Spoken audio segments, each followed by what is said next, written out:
everyone, welcome back to Trees and Turtles. My name's Imogen, and in today's video I am going to be sharing how I re-inspired myself out after burnout.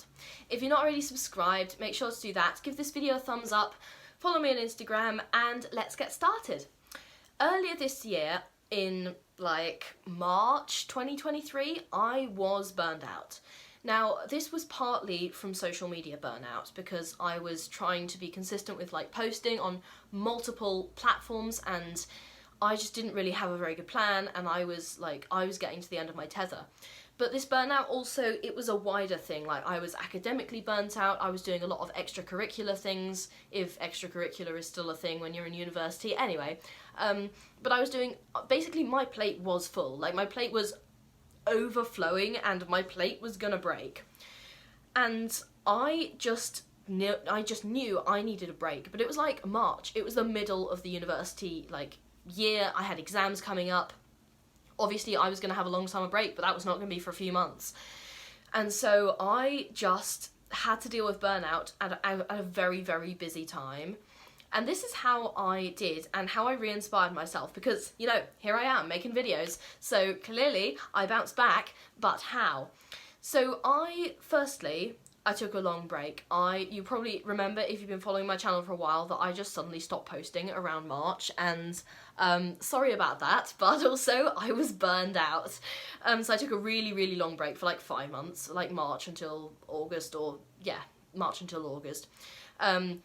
Sometimes you just need a long break. Obviously I was still doing my uni work and stuff, there is no escape from that, but I took a long break from posting, and I took a long break from doing a lot of things, actually, aside from my uni work that I haven't necessarily talked about. But I took everything physically possible off my plate that I could, which was really counterintuitive for me, and I didn't like doing it because I'm an overachiever and I hate being unproductive. I hate it, genuinely. It gives me anxiety, and that is an issue I've explored in therapy, but nevertheless. So I took a long break against my own desires, but I kind of had to because I was burned out. Anyway, the next thing I did was I knew what I wanted and I reminded myself of it. So I have a list of goals that I want to accomplish in the next 10 years before I'm 30, basically. And I basically, I made this is gonna sound silly, but it does work. I made a montage of pictures of things I wanted. So, for example, I had a picture of my university because I wanted to remind myself I wanted to graduate. I had a picture of my hometown because I want to move back for a while. I had a picture of my favourite band because I want to go and see them more. And for example, so things like that. And I made this collage, and I made it into my computer lock screen. And my home screen. So every time I turn on my computer I was reminded of my goals, and I was oh yeah, this is cool, I want to go out and get this. And so it would motivate me.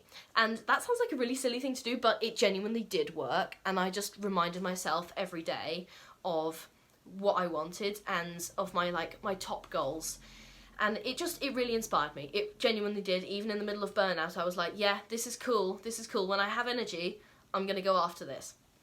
Also, I found joy in the little things and I appreciated myself more. So something I've really, really got into this year is self-care. And when I say self-care, I don't mean bubble baths, although bubble baths are great, and if that is your thing, absolutely do it. But I mean, I got my finances in order. I started buying myself roses every week, or however often my roses died. I started assigning my side hustle money, or a proportion of it, to treating myself. So now I will get sushi sometimes, and it was just these little things that basically kept me going and served as a little refresher every week, because I would feel you know what, that was a terrible week, but firstly, I don't have to do that week again. Secondly, I have flowers, and that really just gave me a little boost of serotonin every so often. So I really recommend doing little things like that for yourself. Getting up early, watching the sunrise, buy yourself flowers, buy yourself sushi. Try a new kind of face mask if skincare is your thing. Paint your nails. Those little things were basically me saying to myself, I care about you and I care that you're happy, and even if these little things don't directly benefit your goals, it's still worth doing because you deserve to be happy even when you're working really hard, especially when you're working really hard. You deserve to be happy regardless, and that is something I had to really train my inner voice to say. I also want to talk about how I cut toxic people out of my life. So this year has actually been quite an interesting one for me, slimming down my personal relationships. So I learned really well how to set boundaries with people. Obviously, I'm not going to name names, but I had some like quite eye-opening interactions this year that led to the ending of some personal relationships, and it has been wonderful for my mental health. Genuinely, it's been great. If you're watching this video, you know who you are and you know what happens, but yeah, no, it's been fantastic, and I highly recommend, obviously this is a last resort, like, you should make attempts at reconciliation if you can, and believe me, I did.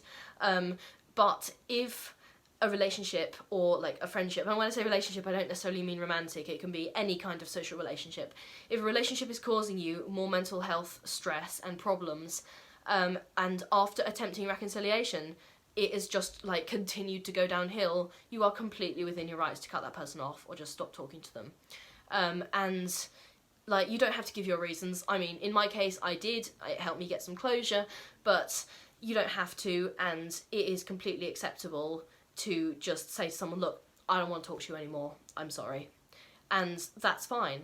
Like, you know, you tried, and especially if you've tried, and if you're the kind of person like me who doesn't let go of close relationships easily, then they will know that you tried.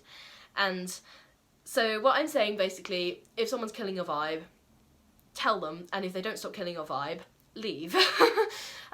So that really helped me recover from burnout, because I wasn't dealing with a lot of like mental stress around my relationships, and I really learned to set boundaries, and people started taking me a lot more seriously because I was not taking any bullshit, basically. And so I think these are just my 4 tips. Make sure that you take a long break, re-inspire yourself, cut toxic people out of your life, and the 4th one that I can't remember. So this is all of the things that I did to re-inspire myself after burnout. If you are new to this channel, make sure you subscribe, give this video a thumbs up, follow me on Instagram, and that's all for now. I'll see you guys soon. Bye!